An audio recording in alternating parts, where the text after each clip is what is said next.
Now the key is to put out a lot of content at the beginning. Spray and pray. Put out this style, vertical, like every type of format until you have what we call a winner or a dinger, right? It's just like, that's the obvious way it should go. That is what I should be doing. That's the key, is letting the market speak.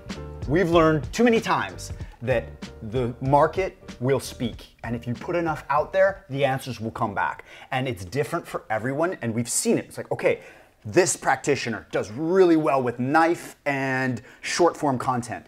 This long form, all day, such great detailed instructions. And that's the format that works for that person. And if they try to do the other thing that's not working, it will not go viral for them. So you have to really test and figure out what works for your specific brand, your school, your club.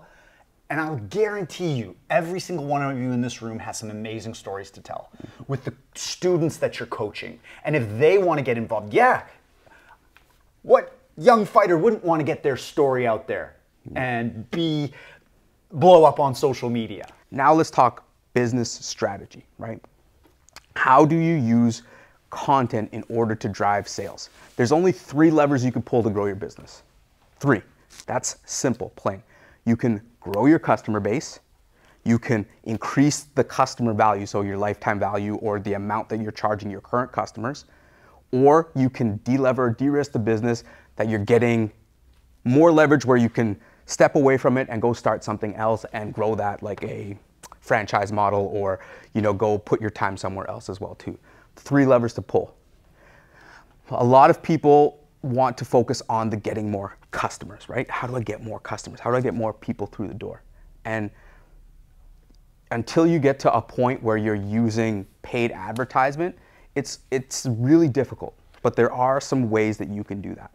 And you have to take advantage of a platform that you're great at. Like TikTok is a really good way to get younger people. You know they're on there, you know they're watching it. If you want to build your kids' program, TikTok might be something that you're interested in. It may not be for you, it may not be for me, but if you are a young kid watching something, or a stay-at-home mom who's like loves to practice the dances, and that's a place you could be and put out free content, martial arts content. Putting out the content, casting your web, does exactly what Eric talked about. It builds trust. Trust is very important when it comes to the next lever, is sales. Marketing is getting them in the door. Sales is when you're face to face with them. So if you can build up a massive amount of trust before they even walk through your door using free organic content, your sales process becomes extremely easy. The sales are already done. Yes. They want to come and get what you have to offer because they found out what you have to offer for free on the internet and the value. They had a taste and they want more. And so if you start getting good at content and putting it out there, you'll start seeing the pieces of content that perform the best. You're looking for the highest performing pieces. This is what people are interested in. What you then do is siphon out those powerful pieces of content, and if you do have ad spend, you run advertisements off of those pieces of content with direct sales messaging after it. Example, let's talk about the headlock video. Boom, headlock video, throws. And like if Eric and I ran a studio, what we would do is we'd post that video, and at the end of it, we would say, hey guys, I'm in the Calgary area. I know that if you're interested in self-defense, please look us up at this, click the link below, blah, blah, blah. But you need to find out the pieces of content that work, or else you're wasting so much money. Money is it can evaporate. Has anybody ran a Facebook advertisement before? The money can evaporate like crazy if you're not careful with it. So what you want to do is to learn how to use something called a pixel. And pixels, they exist on TikTok and they exist on Facebook and Instagram. And what a pixel does is it literally puts a marker on somebody. And what you want to do is to put as many markers on people as possible with your free organic content. So you post free organic content and you tell your pixel, run around and tag everybody, because that's what it does automatically. Pixel's job is literally Big Brother to track everybody. So you put out free organic content and then you follow it up by tracking them with a pixel. Then once you have your free organic content running, you could say, hey, Facebook, I want to send an advertisement to anybody that's watched 10 seconds of my videos.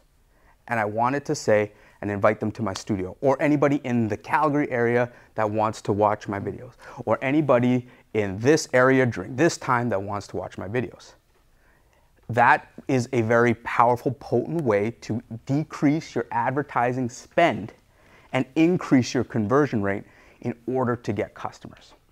Now, sometimes, especially in service-based businesses, you always feel like you're losing so much on the front end of your ad spend when you're acquiring customers. Man, I spent so much money on Facebook and I got 2 people. The problem with where you run into trouble is if you don't know your lifetime value of your customer. Knowing the lifetime value of your customer, how long people tend to stick with you. You're always gonna have people drop out. If it's 6 months, if it's 12 months, if it's 2 years, know the average amount of time people are with you, right? Let's say you know for a fact that people are with you for 6 months. No matter what, on average, 6 months. And in that time, you're gonna make $800 with them. You could spend $400 up front getting that person because the math will work out long tail. You know, because you're smart with your business, long term, I'm gonna have and make $800 of that. I can spend $400 up front. You don't need to think so short term with it, right? So this is how you use ad spend long tail in order to get customers in. It's very complicated and complex, but I'm just giving you like the deep information about this this stuff. But if anybody has more questions about the intricacies of that stuff, we can always go into it. And a lot of people that we've talked to, the common theme is, social media is not for me. I don't have the time. I don't like it. I just want to teach. I just want to do what I do best. There's some ways to hack the system. You know how many broke kids are out there right now? And you know how many broke kids love social media? Hey, free training if you manage my social media account. You, Johnny, are going to film me spitting fire, and then you're going to post it. And you don't pay for training. How about that? Now you've got weekly posts coming in the door, and you're just doing you. It's a great hack. Another hack, film the content and leverage third world countries. Apps or platforms like Upwork. And film an hour segment of you, send it off to the Philippines. We like the Philippines, we've tested a lot of countries. Philippines has great results. They're the best. And say, take this and turn it into a 10-minute video. And they will, and it'll cost you 20 bucks, right? So there's ways that if you just don't have the time, there's techniques and strategies you can use in order to make the time. We both ran full-time jobs before, like Budo Brothers, when it's infancy. And trust me, putting out the content with 2 full-time jobs is hard, and you're daily posting. Platforms to check out if you do want to use third parties. So Upwork is one. Another one is called Fiverr. Fiverr, F-I-V-R.